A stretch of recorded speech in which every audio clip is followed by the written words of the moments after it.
آدمی کے مختلف مسائل ہوتے ہیں، جو کہ اس کی تجارتیں، بزنس، کام، انویسٹمنٹس مختلف قسم کے ہیں. اس میں بہتر یہی کہ آپ علماء سے رابطہ قائم کریں اور ان سے پتہ کرنے کی کوشش کریں کہ اس معاملے میں آپ اور ہم کیا کریں. اب آئیے ہم آگے بڑھتے ہیں کہ ہم زکوٰۃ کس کو دیں. اس سے پہلے کہ لاسٹ جمعہ ہم نے یہ چیز دیکھی تھی کہ زکوٰۃ جو ایک فریضہ ہے. نبی اکرم صلی اللہ علیہ وسلم کی بڑی مشہور اور معروف حدیث ہے، عبداللہ بن عمر رضی اللہ عنہما اس کے راوی فرماتے ہیں کہ اللہ کے رسول صلی اللہ علیہ وسلم نے فرمایا بنی الاسلام علی خمس، اسلام کی بنیادیں 5 چیزوں پر ہیں. پہلی یہ کہ ہم گواہی دیں کہ اللہ کے سوا کوئی معبود برحق نہیں اور محمد صلی اللہ علیہ وسلم اس کے رسول ہے، اور نماز کو قائم کرے اور زکوٰۃ ادا کرتے رہیں اور اللہ کے گھر کا حج کرے اور رمضان کے روزے رکھے. تو اس حدیث کے اندر جو ہے اسلام کی بنیادوں میں سے جو ہے زکوٰۃ کو ایک بنیاد بتایا گیا. لیکن ایک بات، ایک غلط فہمی جو مسلمانوں میں عام ہوتی چلی جا رہی وہ یہ ہے کہ مسلمان یہ سمجھتے ہیں کہ زکوٰۃ جو ہے یہ مالی ٹیکس ہے. زکوٰۃ یہ مالی ٹیکس نہیں، یاد رکھیے. زکوٰۃ یہ مالی عبادت ہے. ٹیکس جو وصول کیا جاتا ہے وہ جائز بھی ہو سکتا ہے، ناجائز بھی ہو سکتا ہے، وہ جبراً بھی لیا جا سکتا ہے، آپ خوشی سے بھی دے سکتے ہیں. لیکن زکوٰۃ ویسا نہیں ہے. زکوٰۃ ایک مالی عبادت ہے جو ہر کسی پر نہیں ہے. وہ جو صاحب نصاب ہو، پھر اتنا مال اس کے پاس ایک قمری سال، سورج چاند کے اعتبار سے جو ایک سال ہوتا ہے 355 دن اپروکسیمیٹلی وہ باقی رہے، اس کے بعد اس پر اس کو زکوٰۃ دینا، وہ بھی صرف 2.5% عمومی طور سے. کھیتی باڑی پر 5-10 ہوتا ہے اور خزانہ وغیرہ مل جائے تو 20 ہوتا ہے، لیکن عام اعتبار سے 2.5% ہے، جو کہ اتنا کم ہے جس کی کوئی انتہا نہیں. تو ہمیں چاہیے کہ بغیر کوتاہی کے ہم زکوٰۃ دینے کے معاملے میں جو ہے آگے بڑھے، بلکہ 2.5% کے علاوہ صدقات اور خیرات میں خوب بڑھ چڑھ کر آگے حصہ لیں. اور صدقات اور خیرات کے تعلق سے تو ہمیں یہاں تک ملتا ہے کہ 1/3 تک اپنا مال خرچ کرنا چاہیے، اور اس کے بڑے فضائل بتائے گئے. اس لڑکے کو اب یاد کیجئے جس کے تعلق سے آتا ہے کہ بنی اسرائیل کو جب ایک گائے ذبح کرنے کا حکم ہوا، انہوں نے بھیجا، اپنے نبی سے سوال کیا کیسی، کیا کلر، عمر، اور بہت سارے سوال کیے. اللہ رب العزت نے بڑا مشکل کر دیا ان کے لیے پھر اس جانور کو ڈھونڈنا. جب وہ ڈھونڈتے ڈھونڈتے پہنچے تو انہیں ایک جانور ملا، بڑا لمبا قصہ ہے اس کے پیچھے، خیر وہ مقصد نہیں، وہ حدیث آپ کا بھی بڑی طویل حدیث ہے. تو جب وہ پہنچے وہاں تو وہ جانور جس کے پاس تھا، جو اس کا مالک تھا، اس نے کہا کہ ہم کو تو بیچنا ہی نہیں. تو بنی اسرائیل نے کہا کہ اگر ہم سونے کے بھاؤ خرید لیں، مطلب جتنا اس کا سونے کا وزن ہے، اس نے کہا کہ ہاں اتنا دو. تو ان کا دل نہیں تھا قربان کرنے کو، اس لیے کہ وہ سونے کے وزن کے برابر خریدنا پڑا. 1/3 مال خرچ کرنا صدقے کے معنی میں آئیں گا. زکوٰۃ تو فرض ہے، صرف 2.5% ہے. تو ہمیں چاہیے کہ ہم زکوٰۃ تو ادا کریں، دل سے ادا کریں، اور ساتھ میں صدقات اور خیرات کا ایک معمول بنا لیں. صدقات اور خیرات زندگی میں بڑی برکتیں لاتے ہیں اور ایسے فائدے اور بینیفٹس دیتے ہیں جو ٹینجیبل نہیں ہے، جن کو ماپا نہیں جا سکتا. یاد رکھیے، بس وہ محسوس کی جا سکتے کہ دیکھو زندگی میں اس کی اتنی برکتیں، اتنے فائدے، اتنا یہ اچھے زندگی گزار رہا ہے. تو بہرحال ہمیں جو ہے زکوٰۃ کے دینے کے معاملے میں پیچھے نہیں ہٹنا چاہیے، اور اس کو جبراً ٹیکس بھی نہیں سمجھنا چاہیے، بلکہ خوشی کے ساتھ آگے بڑھ کر دل کی جس کو کہتے ہیں راضی کر کے اللہ کی خوشنودی حاصل کرنے، اس کا قرب حاصل کرنے ان لوگوں کو دینا چاہیے جو اس کے واقعے میں مستحق ہیں. جس طرح سے ایک انسان کے جسم پر اگر غلاظت گندگی لگ جائے تو غسل لے کر اپنے آپ کو پاک کرتا ہے، تو ویسے ہی جب مال آپ کے پاس 1 سال رہتا ہے تو وہ نقصان ہی پہنچاتا ہے، اور اس کو پاک کرنے کے لیے ہم کو وہ مال دینا پڑتا ہے. جب مال اپنے مال سے ہم زکوٰۃ کا نکال دیتے ہیں تو ہمارا مال پاک ہو جاتا ہے، لیکن یہ مال جن کو دیا جاتا ہے ان کے لیے پاک ہی ہوتا ہے، یاد رکھیے. لیکن ہمارے لیے رکھنا ناپاک ہو جاتا ہے. اور یہ 2.5% جو مال نکلتا ہے، یاد رکھیے، اس لیے بھی اللہ رب العزت حکم دیا تاکہ مال چلتا رہے. یاد رکھیے سماج کے اندر، چونکہ مال کا رکنا ویسے ہی نقصان دیتا ہے، جیسا پانی ایک جگہ رک جائے تو سڑ جاتا ہے، خراب ہوتا ہے، تو مال رک جائے تو وہ نقصان دیتا ہے. یاد رکھیے. تو لہٰذا 2.5% جب پیسہ نکلتا ہے مسلمانوں کا، مستحقین تک جاتا ہے، وہ اس کا فائدہ اٹھاتے ہیں، ایک اکنامیکل سائیکل چل پڑتی ہے. یاد رکھیے، اور لوگوں کو اس کا فائدہ ہوتا ہے. یاد رکھیے. اسی طرح اللہ رب العزت نے قرآن کے اندر، آئیے اب ہم دیکھتے ہیں ہم زکوٰۃ کس کو دیں، نہ دینے کے کیا نقصانات ہیں. پچھلی بار ہم نے دیکھا تھا کہ جو زکوٰۃ نہ دے اس کی زکوٰۃ جو ہے ایک گنجے صاف کی شکل میں آئیں گی، اس کی گردن کے اطراف میں توق کے طرح وہ لپٹ جائیں گا، اور اس کے چہرے پر وہ ڈسیں گے اور کہیں گے انا کنزک انا مالک، میں تیرا خزانہ ہوں، میں تیرا مال ہوں. کچھ روایتوں کے اندر آتا ہے وہ جانور جو ہے موٹے تازے ہو جائیں گے، بڑے بڑے ہو جائیں گے جن کی زکوٰۃ نہ دی جائے، اور قیامت قائم ہونے کا جو ایک دن ہے وہ 50,000 سال کا، 50,000 ایئرس تک اس انسان کو رونتے رہیں گے. قرآن کی آیتوں میں ملتا ہے کہ جو لوگ اپنے مال کی زکوٰۃ نہیں دیتے، وہ مال ان کے چہروں کے اوپر اور ان کے جسم کے اوپر کے حصے پر اور سائڈ سے اور پیچھے کے حصے پر پگھلا کر ڈالا جائیں گا، اس لیے کہ وہ مال تھا جس کی یہ لوگ زکوٰۃ نہیں دیا کرتے تھے. تو لہٰذا مال کی زکوٰۃ دینا ضروری ہے. اس کو ٹیکس جیسا ظلم نہ سمجھے، بلکہ عبادت ہے، اور خوشی سے اس کو جو ہے کرنے کی ہم جو ہے کوشش کریں، بلکہ کوشش کریں کہ زائد کیا دے سکتے ہیں لوگوں تک، وہاں تک پہنچائیں. اب آئیے زکوٰۃ کس کو دیں گے، جس کے تعلق سے اللہ رب العزت فرماتا ہے سورہ توبہ سورہ نمبر 9 اس کی آیت نمبر 60 میں اللہ رب العزت نے فرمایا، جو بھی شخص چاہتا ہے اس کی تفسیر بعد میں دیکھ لے. اللہ فرماتا ہے اور کہتا ہے انما الصدقات للفقراء والمساکین والعاملین علیہا والمؤلفۃ قلوبهم وفی الرقاب والغارمین وفی سبیل اللہ وابن السبیل فریضۃ من اللہ واللہ علیم حکیم. اللہ فرماتا اور کہتا ہے کہ بے شک انما الصدقات للفقراء، زکوٰۃ جو ہے وہ فقیروں کے لیے ہے اور مسکین کے لیے ہے. ایک ایک چیز کو ہم دیکھتے ہیں اور اس کی تشریح بھی لیتے چلتے ہیں. تو سب سے پہلے زکوٰۃ یاد رکھیے وہ فقیروں کے لیے ہے. فقیر کون ہوا؟ وہ انسان جو بہت کم مال اپنے پاس رکھتا ہے. کچھ نے اس کی تشریح یوں کی کہ جس کے اخراجات کے مقابلے میں صرف آدھا ہی مال اس کے پاس رہتا ہے یا اس سے کم. اس کے اخراجات سمجھ لیجیے ایک مہینے کے 100 روپیہ اور بیچارے کے پاس صرف 50 ہوتے ہیں یا اس سے کم ہوتے ہیں، تو وہ اس کے لیے ایلیجیبل ہو گیا کہ اس کو زکوٰۃ دی جائے یاد رکھیے. لیکن اس بات کو بھی خاص ہم خیال رکھیں کہ آج کل معاملہ یہ ہو چکا ہے کہ خرچ کی کوئی لمٹ ہی نہیں رہی، نہ مالدار کے پاس نہ غریب کے پاس. تو ہر آدمی یہ سمجھ رہا ہے کہ میں مستحق ہوں زکوٰۃ کا، اور وہ لے رہا ہے زکوٰۃ کسی سے بھی، کہ بڑا بھائی دے رہا ہے چلو لے لو اس لیے میں مستحق ہوں. چونکہ اس نے خرچوں کی لمٹ ہی نہیں بنائی. اب خرچے لمٹ لیس ہے تو پھر کیا کریں گے؟ یہاں خرچوں سے مراد وہ عام خرچے جو انسان کی ضرورت ہوتے ہیں، جیسا اس کو کہیں گے روٹی کپڑا اور مکان. تو مکان سے ہم مراد ہمارے ملک میں کرائے کا مکان بھی لے سکتے ہیں. کسی ملک میں ذاتی مکان ہونا بھی ضرورت ہو سکتا ہے انسان کا، اس کے لیے بھی زکوٰۃ دی جا سکتی ہے. ہمارے ملک میں نہیں، یہاں تو زندگی لوگوں کی کرائے گھروں میں گزر جاتی ہے. تو ایک کرائے کا گھر ہو تو اس کا کرایہ نکل جائے، کھانے کو جو لگتا ہے وہ ہو جائے، اور پہننے کو جو لگتا ہے ہو جائے. آج کے دور پہ تعلیم وغیرہ پہ جو پیسہ لگتا ہے وہ ہو جائے، یہ کافی ہے. لیکن لوگ شادی بیاہ جہیز لوازمات، اس میں جو رسومات اور اچھے کپڑے اور سب چیزوں کو داخل کر دیتے ہیں، تو ہر آدمی مستحق نظر آتا ہے. مطلب پھر سبھی کیٹیگری میں آ جاتے فقراء کی. اور نتیجہ یہ ہو رہا ہے کہ ریئل جو فقراء ہے وہ بیچارے زکوٰۃ تک پہنچ ہی نہیں پا رہے، اور دیگر لوگ جنہوں نے اپنے آپ کو فقراء بنا لیا، اور وہ لوگ عام طور سے دیکھا جاتا ہے خاندان کے ہی لوگ ہوتے ہیں، پورا زمانہ صرف آپ سے زکوٰۃ لیتے جا رہے ہیں. مطلب ہر سال آ رہا ہے انہیں کو آپ زکوٰۃ دے رہے ہیں، اس لیے کہ ابھی تو صرف کھانا ہو رہا ہے، کھانے کے بعد میٹھا کہاں مل رہا ہے ہم کو. تو دیکھو تو ہم کتنے مستحق ہو گئے. ہم تو صرف عام کھانا کھا رہے، گھومنے کا جانا ہو رہا سال بھر میں، تو ہم زکوٰۃ کے مستحق ہو گئے. لہٰذا اتنے لوازمات جوڑ دیے کہ وہ آدھا، جس کو جو روایتوں کے اندر یا جو فقہاء نے جو کہا کہ اس کے خرچ کا آدھا اس کے پاس یا اس سے کم اس کو دیا جا سکتا ہے، تو خرچے ہی اتنے بڑھا لیے، لوازمات اتنی جوڑ لیے کہ ہر آدمی اسے فٹ ہو جا رہا ہے. یہ بالکل درست نہیں یاد رکھیے. تو لہٰذا فقیروں کے لیے، فقراء اس کی جمع ہے، تو لہٰذا وہ آدمی جو غریب ہے. کچھ روایتوں میں ایسے بھی الفاظ ملتے ہیں جس کے پاس ایک وقت کا، ایک دن اور ایک رات کا کھانا ہو تو وہ مانگ نہیں سکتا، وہ فقیر نہیں ہے. پھر ہاں وہ اتنا نہیں ہے تو اتنا مانگ سکتا ہے. لیکن آج جو لوگ فقیر بھی ہوتے، یاد رکھیں، جو فقراء ہونے کا دعویٰ کرتے ہیں، ان میں سے ایک بڑی جماعت ایسی لوگوں کی ہے جنہوں نے فقیری کو اپنا خاندانی پیشہ بنا لیا ہے. مطلب ان کا یہ کہنا ہے کہ ہم خاندانی فقیر ہیں، مطلب مال و دولت بہت ہے، لیکن چونکہ ہم نے یہ پیشے کو اپنا لیا، ہماری آبا و اجداد نے اپنا لیا، ہم مانگتے رہیں گے. اور وہ آپ دیکھیے وہ کمیٹی کی کمیٹی، محلے کے محلے ہوتے ہیں ان کے، اور وہ مانگتے ہیں. آپ کبھی ان کے گھر کی حالت دیکھیں تو عمارتوں پہ عمارتیں تعمیر کر دی اور وہ مانگتے رہتے ہیں آپ سے، فلیٹ سے فلیٹ سے لیے اور مانگتے رہتے ہیں. دینے والا خود کرائے کے گھر میں رہ کے زکوٰۃ دے رہا ہے، اور یہ لوگ اپنے خود کے ذاتی گھروں میں رہ کر مانگ رہے ہیں. چونکہ انہوں نے گداگیری کو، بھک منگی کو شعار اور شیوا بنا لیا ہے. اس بات کو آپ خاص سنیں، جو لوگ بلا ضرورت لوگوں سے مانگتے ہیں، نبی اکرم صلی اللہ علیہ وسلم فرمائے ایسے لوگ روز قیامت جب اٹھیں گے ان کے چہرے پر گوشت نہیں ہوگا، اور اس سے لوگ پہچان لیں گے یہ بغیر ضرورت کے مانگا کرتے تھے. تو اپنے آپ کو بچاؤ اس قسم کے عذاب سے روز قیامت. تو مانگو مت، خوددار بنو، لیکن ظاہر سی بات ہے اس کے باوجود فقیری تو رہیں گی، تو فقیروں کو تلاش کرو اور ان کو دو. دوسرا فرمایا للفقراء والمساکین، اور پھر مسکینوں کو دیا جائے. مسکین کا کیا معاملہ ہے؟ مسکین جو ہے فقیر کی کیٹیگری سے تھوڑا اوپر ہوتا ہے، اس کے بعد اس سے تھوڑا زیادہ مال ہوتا ہے، لیکن اس کے پاس بھی اتنا نہیں ہوتا کہ یہ جو ہے اپنا معاملہ پورا کر سکے. مثال لے لی، سمجھو میں نے کہا کہ آدھے سے کم جس کے خرچے کے لیے تو وہ فقیر ہو گیا. اس کے پاس ہو سکتا ہے 70% 80% ہو، لیکن پورا یہ بھی نہیں کر سکتا.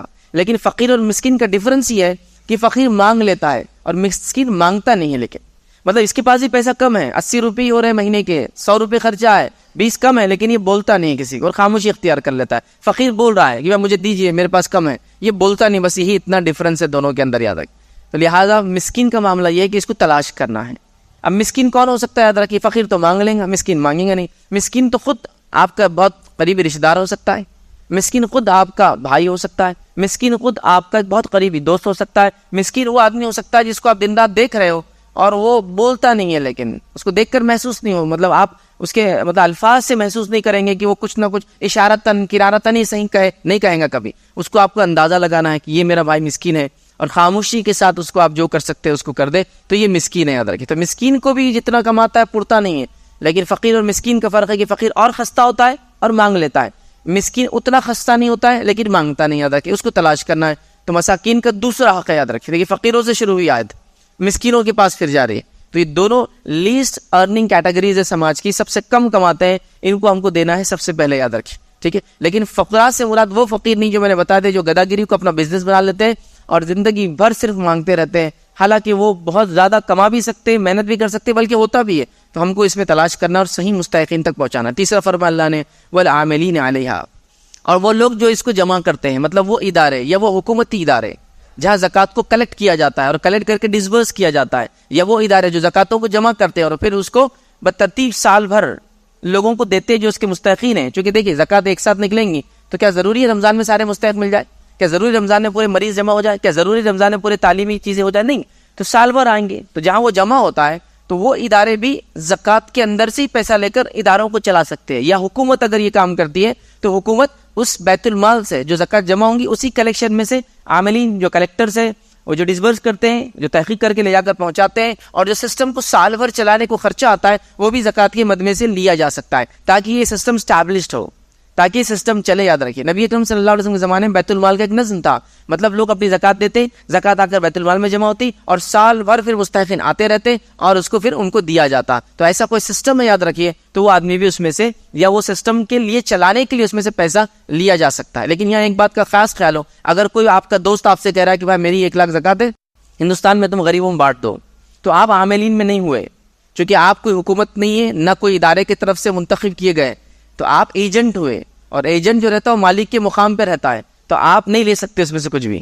بہت سارے لوگ ہوتے ہیں, کوئی شیخ وہاں سے بھیج دے رہا ہے, میں بن جاتا ہوں عامل اور لوگوں کو پہنچاتا ہوں. نہیں, میں ایجنٹ نہیں ہوں, میں ایجنٹ ہوتا ہوں, مطلب میں ان کی طرف سے اپوائنٹڈ پرسن ہوں جو اپنی مرضی سے طے کر سکتا ہوں ان کو دوں یا ان کو دوں. تو ظاہر سی بات ہے اب میں وہ نہیں ہوں, عامل نہیں ہوا. عامل ہوتے ہیں جو حکومت کی طرف سے اپوائنٹڈ ہوتے ہیں, عامل ہوتے ہیں جو اداروں کی طرف سے اپوائنٹڈ ہوتے ہیں, جو بیت المال کا نظم رکھتے ہیں, پھر اس کو سال بھر چلاتے ہیں, مستحقین تک پہنچاتے ہیں. وہاں پھر وہ جو لوگ کام کرتے ہیں ان کی تنخواہ, وہ سسٹم کو چلانے کا جتنا پیسہ لگتا ہے وہ بھی زکوٰۃ سے لیا جا سکتا ہے, اور زکوٰۃ کے مد میں وہ بھی آ جاتا ہے. تو اللہ رب العزت نے فرمایا والعاملین علیہا, وہ لوگ جو اس کے اوپر عامل ہے, جمع کرتے ہیں, کلیکٹر سے اور حکومت اور اداروں کی طرف سے وہ کام کرتے ہیں, تو حکومت اور ادارہ وہ دیں گا, آپ ایز اے پرسن وہ چیز نہیں کر سکتے, یاد رکھیں. ٹھیک ہے, آگے فرمایا اللہ رب العزت نے, تیسرا ہوا. چوتھا فرمایا والمؤلفۃ قلوبہم, اور وہ لوگ جن کے دل جو ہے تالیف قلب, دلوں کو اٹریکٹ کرنے کے لیے دیا جا سکتا ہے. تو یہاں وہ لوگ آتے, یاد رکھیں, جو مسلمان نہیں ہیں, وہ بھی اس مد میں شامل ہو جاتے ہیں آ کر. ویسے عمومی طور سے زکوٰۃ نان مسلم کو نہیں دی جا سکتی, صدقات دیا جا سکتا ہے, اور صدقات کی تعداد زیادہ ہوتی ہے زکوٰۃ سے, یاد رکھیں, چونکہ اس کی لمٹ نہیں ہے, زکوٰۃ تو بہت لمیٹڈ ہے. تو کوئی نان مسلم سنے یا حکومتی ادارے سنے تو کوئی برائی کے سینس میں ڈفرینسیشن یا ڈسکریمنیشن, تفرقہ کرنے کے لیے نہیں ہے. ایک پرٹیکولر فنڈ ہے جو پرٹیکولر چیز کے لیے ہے, لیکن باقی فنڈ کامن ہے. تو صدقات تو سب کے لیے, صدقات میں کوئی مسئلہ نہیں کہ آپ کسی مسلم کو دیں, نان مسلم کو دیں, لیکن زکوٰۃ تھوڑی اسپیسیفک ہے. لیکن یہاں اس مد میں وہ لوگ بھی آ جاتے ہیں جس کے تالیف قلب کے لیے, مطلب وہ لوگ جو نو مسلم ہیں, یا وہ لوگ جو صرف ڈرے ہوئے ہیں کہ اگر ہم اسلام کی طرف جائیں گے تو ہوگا کیا ہمارا آخر, وہ بھی اس پہ کیٹیگری میں آ گئے. کہ پھر آپ کیا کریں, ان کو اس سے اطمینان دلائے کہ انشاءاللہ عزیز یہ چیز, یہ فنڈ آپ کے لیے, آپ پلیز اس کو رکھیں اور اس سے ساری چیزیں کریں تاکہ اس کو اطمینان ملے. یہ ان کے لیے بھی دیا جا سکتا ہے جو کسی قوم کے سردار ہو, اور سردار ہونے کے ساتھ ساتھ دل ان کا مائل ہو, اور آپ کو لگتا ہے کہ زکوٰۃ ادا کرنے کی وجہ سے ان کو, ان کے مائل ہونے کے بعد وہ اس طرف آ جائے اور حق کو قبول کر لے, ان کو بھی دیا جا سکتا ہے. یہ ان کو بھی دیا جا سکتا ہے جن کے شر سے آپ ڈرتے ہیں اور ایسا لگتا ہے کہ ان کے شر کو ختم کرنے کا ایک ہی طریقہ ہے کہ کچھ دیا جائے جس کی وجہ سے وہ امت مسلمہ کو تکلیف نہ دے. اور یہ ہٹے کٹے بھی ہو سکتے ہیں, یہ غنی لوگ بھی ہو سکتے ہیں, ان کو بھی دیا جا سکتا ہے. جیسا کہ ایک انسان غنی ہے پھر بھی آپ اس کو مال دے سکتے ہیں, آپ کو لگتا ہے کہ یہ حق کی طرف آ جائے تو ٹھیک ہے. ایک انسان غنی ہے, مالدار ہے, ہٹا کٹا ہے, مستنڈا ہے, لیکن اس کے شر سے آپ امت کو بچانا چاہ رہے ہیں تو اس کو بھی آپ یہ چیز کر سکتے ہیں. نبی اکرم صلی اللہ علیہ وسلم نے ابتدائی دور میں مدینہ کے اندر مشرکین سرداروں کو کچھ زکوٰۃ دیا, تو اس سے پتہ چلا زکوٰۃ ایسے لوگوں کو بھی دی جا سکتی ہے جو مسلم نہ ہوں, تالیف قلب کے لیے نو مسلم ہو. تو دیکھیے اللہ رب العزت نے اپنی حکمت سے ساری چیزیں طے کر دی, چونکہ ہو سکتا ہے میں اپنا اچھا پیسہ نہ دے پاؤں کسی وجہ سے, لیکن یہ کیٹیگری میں ڈال دیا. تو ایسا بہت ساری جگہ ہوتا ہے. ہم لوگ حکمت کو اختیار نہیں کرتے, نبی اکرم صلی اللہ علیہ وسلم کو سنت کو پڑھتے نہیں ہیں. اگر وہ سب ہم کرنے لگے نا, سبحان اللہ, تو اتنے ابواب ہے, ایک سے ایک اسباق ہے کہ ہم ایک آسان اور بہت اچھی زندگی آج بھی گزار سکتے ہیں. اس سمجھیے اس کو, یہ سیاسی ماحول کے اندر کہ ہمیں کیا کرنا ہے, ہمیں کیا سکھایا جا رہا ہے ان اسباق سے. بہرحال چلیے آئیے پھر آگے فرمایا اللہ نے وفر رقاب, اور وہ لوگ جو غلام ہوں, مسلمان غلام, ان کو آزاد کرنے میں بھی خرچ کیا جا سکتا ہے, لیکن اب کو غلامی تو ہے نہیں. تو لہٰذا علماء لکھتے ہیں کہ وہ لوگ جو جس کو کہیں گے جو کسی کرائم میں شامل نہیں تھے, کسی جرم میں شامل نہیں تھے, لیکن کسی وجہ سے پھنس گئے, بے گناہ تھے, ان کو چھڑانے میں بھی پیسہ استعمال اب کیا جا سکتا ہے. چونکہ یہ مد ہمارے ملک میں تو نہیں ہے, افریقہ وغیرہ میں ہو سکتا غلامی ہو تو وہاں چل جائے, لیکن اب وہ مد باقی نہ رہا, یاد رکھے. پھر اللہ نے فرمایا وفر رقاب والغارمین, اور ایسا شخص جو مفروض ہو, اس کے لیے بھی زکوٰۃ دی جا سکتی ہے. تو مقروض کو بھی یاد رکھیے آپ زکوٰۃ دے سکتے ہیں. چھٹا اس کا مد ہے قرض جس پر ہو, اور مقروض میں دو لوگ شامل ہوتے ہیں, یاد رکھیے. پہلا, میں نے اپنے ذاتی خرچے کے لیے کچھ قرض لیا ہے, اب میں اس کو ادا نہیں کر پا رہا ہوں, تو میں اس سے ادا کر سکتا زکوٰۃ سے.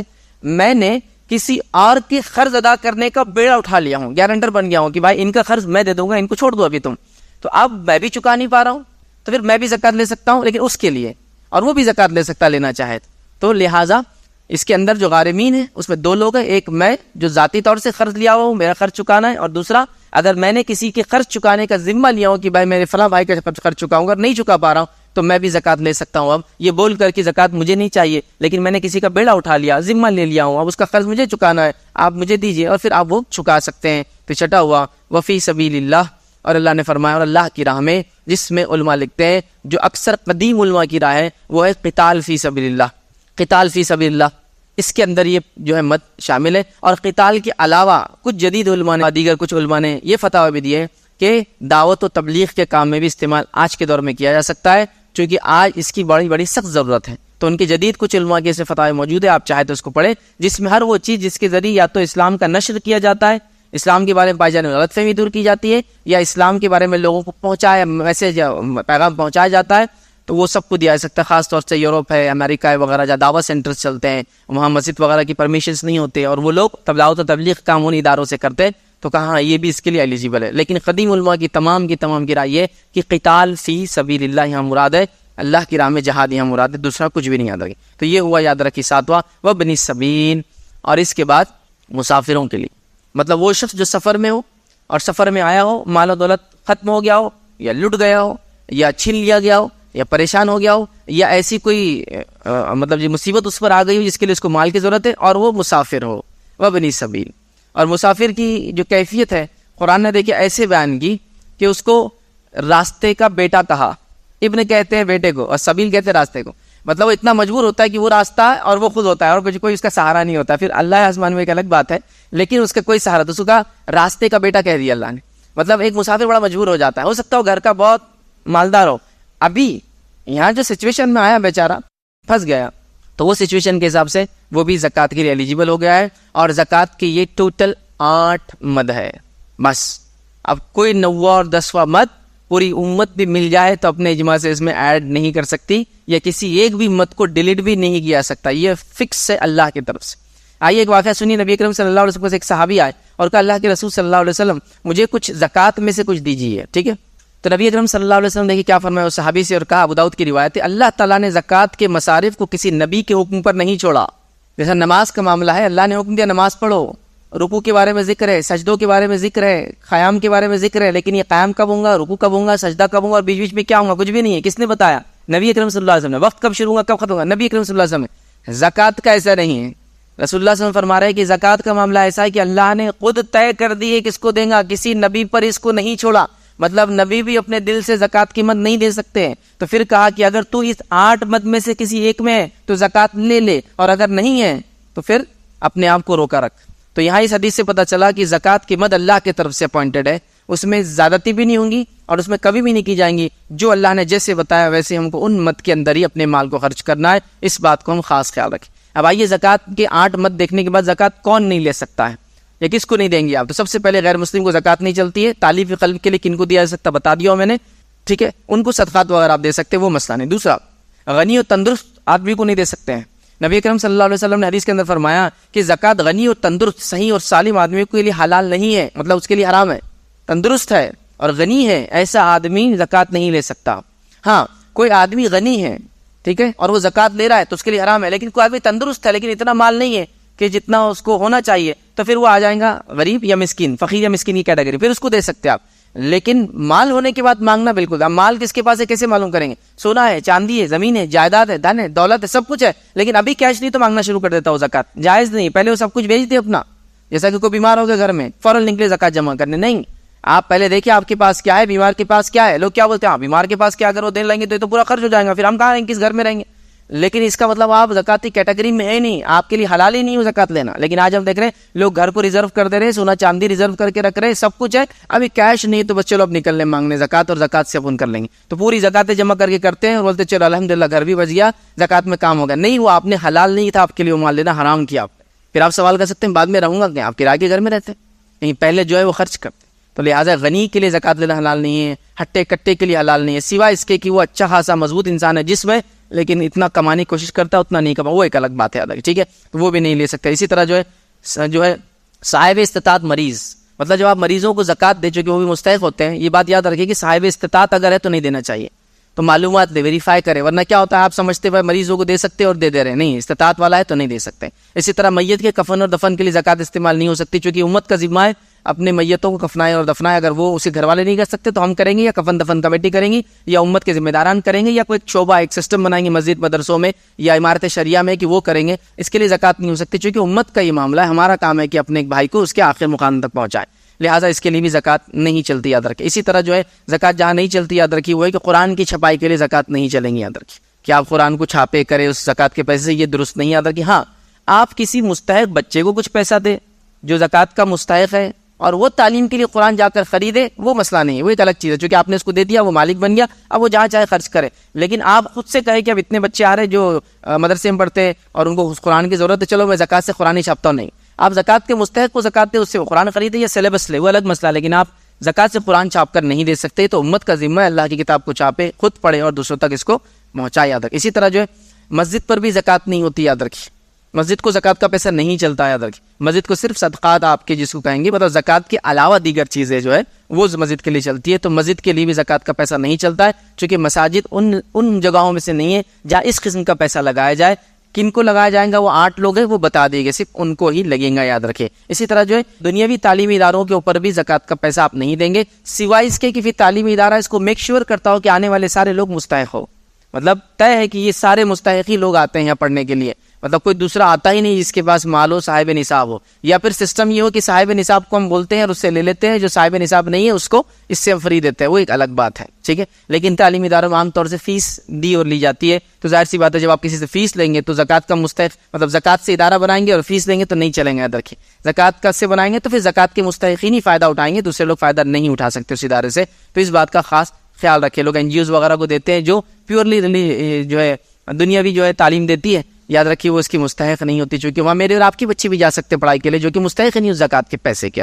اسی طرح جو ہے شادی بیاہ کے اوپر زکوٰۃ نہیں خرچ کی جا سکتی، یاد رکھیے. جو عموماً ہمارے پاس چلن ہے، اکثر ہماری زکوٰۃوں کا ایک بڑا حصہ اٹھا کے لوگ رکھتے ہیں بچی کی شادی خاندان میں دینا ہے. اور کیا کام کو دینا ہے؟ رسم کو دینا ہے، کھانے کو دینا ہے، جوڑے کو دینا ہے، گھوڑے کو دینا ہے، جہیز کو دینا ہے، فلاں اتنے لوازمات کر لیں، اسی کوئی امتحان. ہاں کوئی ایسا نوجوان یا کوئی ایسی خاتون جو شادی کی عمر ہو گئی، شادی کرنا ہے لیکن ضرورت کی چیزیں بھی پاس نہ ہو اور وہ مستحق ہو، اب مستحق کی کیٹیگری میں آ گئے تو زکوٰۃ کی کیٹیگری میں آ گئے تو آپ ان کو دے سکتے ہیں، وہ ایک الگ مسئلہ ہے. لیکن وہ ضرورت کی چیزیں، ضرورت کی چیزیں کیا ہو سکتی ہے؟ جیسے اوڑھنے بچھانے کو کوئی چیز ہو جائے.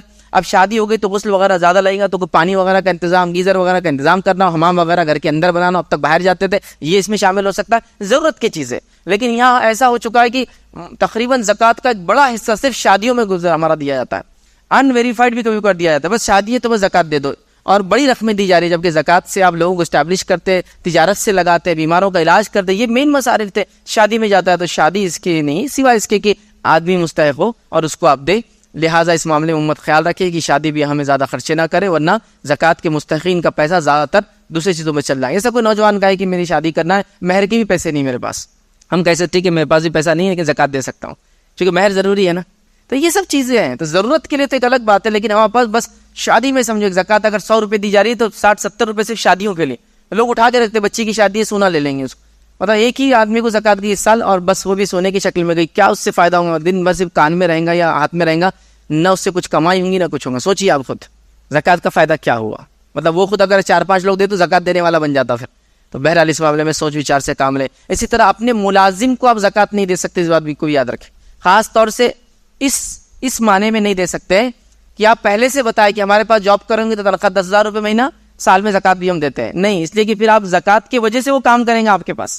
یا پھر ملازم کو آپ زکوٰۃ دیتے اور امید کرتے کہ کام اچھا کرنا، اور کوٹ بھی کرتے ہیں کہ آپ زکوٰۃ بھی دے رہے لے رہے، کام صحیح نہیں کر رہے، تو یہ زکوٰۃ ادا ہی نہیں ہوتی پھر.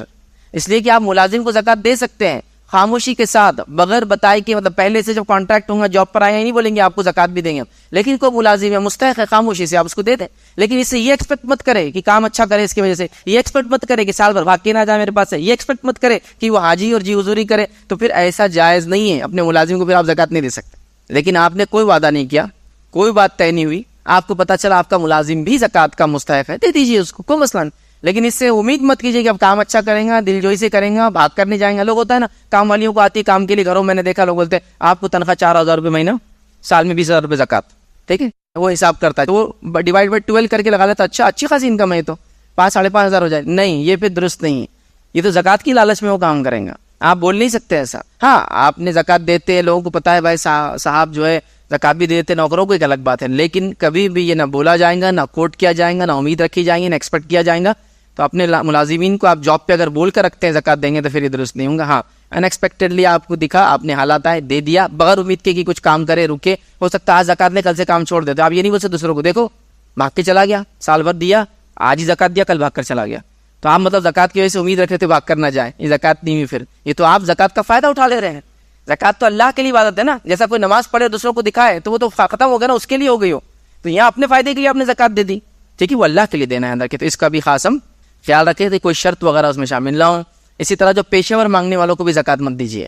جو وہ گداگیری اپنا بھکمنگی خاندانی شیوا شعار بناتے، کبھی زکوٰۃ مت دیجیے. اس سے کہ ہٹے کٹے ہوتے ہیں، ان کو ضرورت بھی نہیں وہ لیتے، لہٰذا زکوٰۃ کو تھوڑا تحقیق کر لیا کیجیے، بہت اچھی چیز ہوں گی. اسی طرح جو بدعقیدہ، فاسق اور فاجر، بدعتی ایسے لوگوں کو بھی زکوٰۃ مت دیجیے، چونکہ وہ آپ کی زکوٰۃ کھائیں گے اور اللہ کے ساتھ کفر، شرک، فسق، فجور، بدعت میں آگے بڑھتے چلے جائیں گے. سوائے اس کے کہ آپ کو لگتا ہو دینے سے مائل ہو کر، اور مستحق ہونا تو کنڈیشن ہوئی، مائل ہو کر پھر صحیح عقیدے کی طرف، صحیح بات کی طرف آئیں گے، الگ بات ہے. لیکن آپ کو دکھ رہا ہے کہ یہ تو اور کھاتے جا رہے ہیں اور ہٹے کٹے ہو کے اور گناہ میں مبتلا ہوتے جا رہے ہیں اور فسق فجور بڑھتا جا رہا ہے، مت دیجیے. کوشش کیجیے اپنی زکوٰۃ، صدقات، فطرہ، فدیہ جو روزے کا دیتے ہیں نا اس کو دے. جو روزے دار ہو، نمازی ہو، نیک ہو، دیندار انسان ہو، غریب ہو، اس کو دیا کیجیے. اس کا بھی آپ خاص خیال رکھیں. اسی طرح نبی اکرم صلی اللہ علیہ وسلم کے خاندان پہ زکوٰۃ دینا ان لوگوں کو جائز نہیں ہمارے لیے. تو آپ صلی اللہ علیہ وسلم کے جو بنو ہاشم کہیں گے، قریش کہیں گے، یاد رکھیے آپ صلی اللہ علیہ وسلم کا جو بھی خاندان سے ہو، کوئی ضروری نہیں. ہمارے انڈیا پاکستان میں عام طور سے لوگ سوال کرتے ہیں کیا سید کو زکوٰۃ دے سکتے ہیں؟ یا سید لفظ کہیں بھی حدیث میں نہیں، نبی کا خاندان ہو. اب سید کسی کا نام بھی ہو سکتا ہے، کسی کا سرنیم بھی ہو سکتا ہے، اور کوئی لگا بھی لے سکتا ہے اپنے لیے، ہے نا. لیکن یہاں ضروری ہے کہ نبی کی خاندان سے ہو. اگر کوئی کہتا ہو نبی کی خاندان سے ہو، پھر نام ہاشمی ہو، قریشی ہو، فاروقی ہو، اے ہو، بی ہو، سی ہو سکتا ہے وہ بتائیں گا کہ ہمارا خاندان فلاں جگہ سے آتا ہے، ہم نبی کی خاندان سے فلاں ہمارا شجرا ہے، تو آپ اس کو نہیں دے سکتے. تو آپ کہیں گے پھر ایسا مستحق جو نبی کی خاندان سے، اس کو کیا دیا جائے گا؟ اس کو آپ عطیات دے، تحائف دے، تحفے دے، ٹھیک ہے، دیگر اماؤنٹس آپ دے. زکوٰۃ مت دیجیے، اس کو زکوٰۃ ایلیجیبل نہیں. نبی اکرم صلی اللہ علیہ وسلم نے فرمایا کہ محمد اور آل محمد پر زکوٰۃ اور صدقات یاد رکھیے حرام ہیں. تو آپ صلی اللہ علیہ وسلم کے خاندان کو آپ زکوٰۃ نہیں دے سکتے. آپ تحفے تحائف دیجیے ان لوگوں کو. تو اگر آپ جانتے ہیں کہ یہ لوگ فلاں ہیں، غریب ہے، مسکین ہے، تو تحفے وغیرہ سے ان لوگوں کی مدد کرے. زکوٰۃ یاد رکھیے کبھی بھی نہ دے، یاد رکھے، ٹھیک ہے. اسی طرح آپ زیر کفالت لوگوں کو بھی زکوٰۃ نہیں دے سکتے ہیں. اس کا معنی کیا ہوا؟ جیسا کہ میں نے کسی یتیم بچے کو لا کے گھر میں کفالت میں رکھ لیا، اب وہ میرے پاس ہی رہتا ہے، اب وہ زکوٰۃ اس کو نہیں دے سکتے، حالانکہ وہ کوئی بھی نہیں، حالانکہ مستحق بھی ہے، لیکن آپ نے ذمہ لے لیا نا، آپ زکوٰۃ نہیں دے سکتے.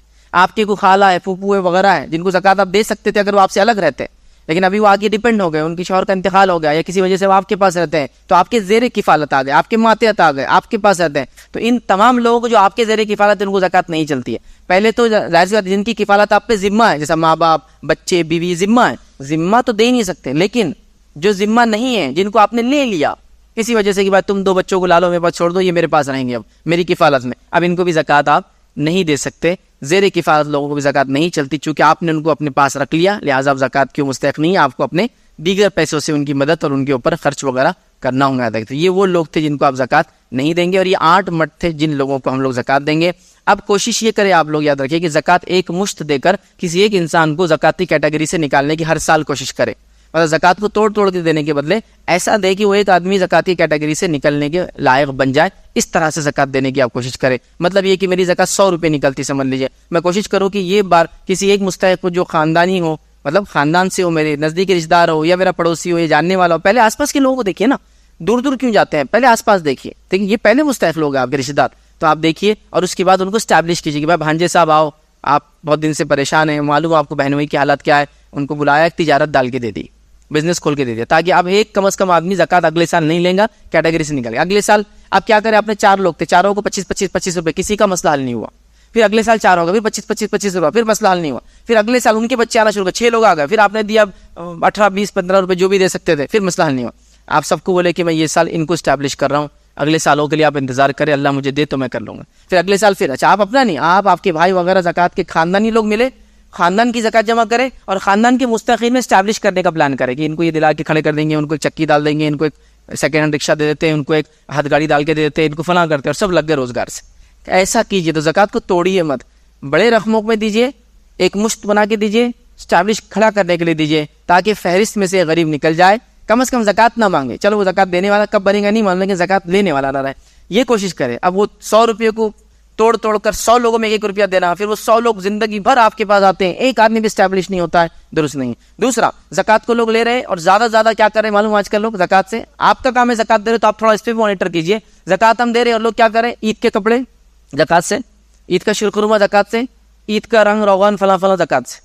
مطلب زکوٰۃ لے رہے ہو زکوٰۃ کا ہی, چونکہ ان کو لگ رہا ہے سب عید منا رہے ہم بھی منائیں. یہ عید منانا نہیں ہے, زکوٰۃ اس کے لیے نہیں ہے. تو آپ بھی میک شیور کیجیے کہ زکوٰۃ جب دے رہے تو وہ کہاں خرچ کر رہا ہے. حالانکہ مالک وہی ہے, لیکن ایٹ لیسٹ گائیڈنس تو دیجیے کہ دیکھو میں دے رہا ہوں, اس کو کپڑے وپڑوں پہ مت لگا میرے بھائی, اس سے تجارت کروانا. کیا ہوتا ہے آپ 2-5 ہزار کا ایک آدمی کپڑا لے لیں گے تو 5 گھر میں 5 ممبر 10,000 روپئے چلے گئے.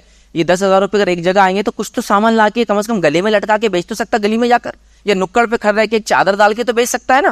وہ طرف اس کو اسٹیبلش کیجیے کہ بھائی کھاؤ پیو مت, اس سے تجارت کی طرف جاؤ. کیا ہونا میں تم کو کر کے دیتا ہوں.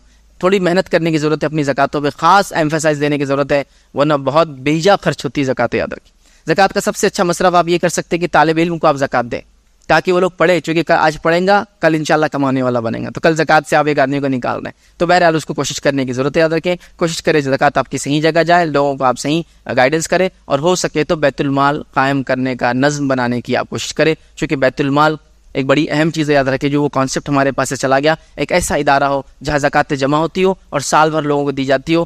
چلیے ہم کہتے ہیں کہ امت کے لیول پہ بیت المال ابھی ممکن نہیں ہے, تو کم از کم جماعت کے لیول پہ بیت المال بنے. جماعت کے لیول پہ بیت المال ممکن نہیں ہے, مختلف جماعتیں کام کرتے ہیں, تنظیمی لحاظ سے کیجیے آپ, جو الگ الگ NGOs وغیرہ تنظیمی لحاظ سے بھی ممکن نہیں ہے, تو کم از کم محلے کے اندر مسجد کمیٹی کے اندر بنائیں. مسجد کمیٹی کے لیے بھی مشکل ہے بیت المال بنا, تو کم از کم اپنے خاندان کا بیت المال تو بنائیے آپ, تاکہ کلیکٹیولی پیسہ جمع ہو اور کلیکٹیولی ڈسبرس ہو, تو لوگ اس سے اسٹیبلش ہوں گے. کوشش کریں کہ ایک نظم ہو, چونکہ جب زکوٰۃ جمع ہوتی ہے نا بہت ایک مضبوط طاقت بن جاتی ہے. یاد رکھیں, اور طاقت بن کے لوگوں کو پھر جو ان کے مسائل کو حل کرنے کی اس میں صلاحیت ہے, تو لہٰذا اس طرح سے کرنے کی بہرحال ہم کوشش کریں. اسی پہ اپنی بات کو ہم ختم کریں گے. اللہ رب العزت سے دعا ہے کہ اللہ سبحانہ تعالیٰ ہم تمام کو اپنی زکاتوں کو صحیح جگہ خرچ کرنے کی توفیق عطا فرمائے.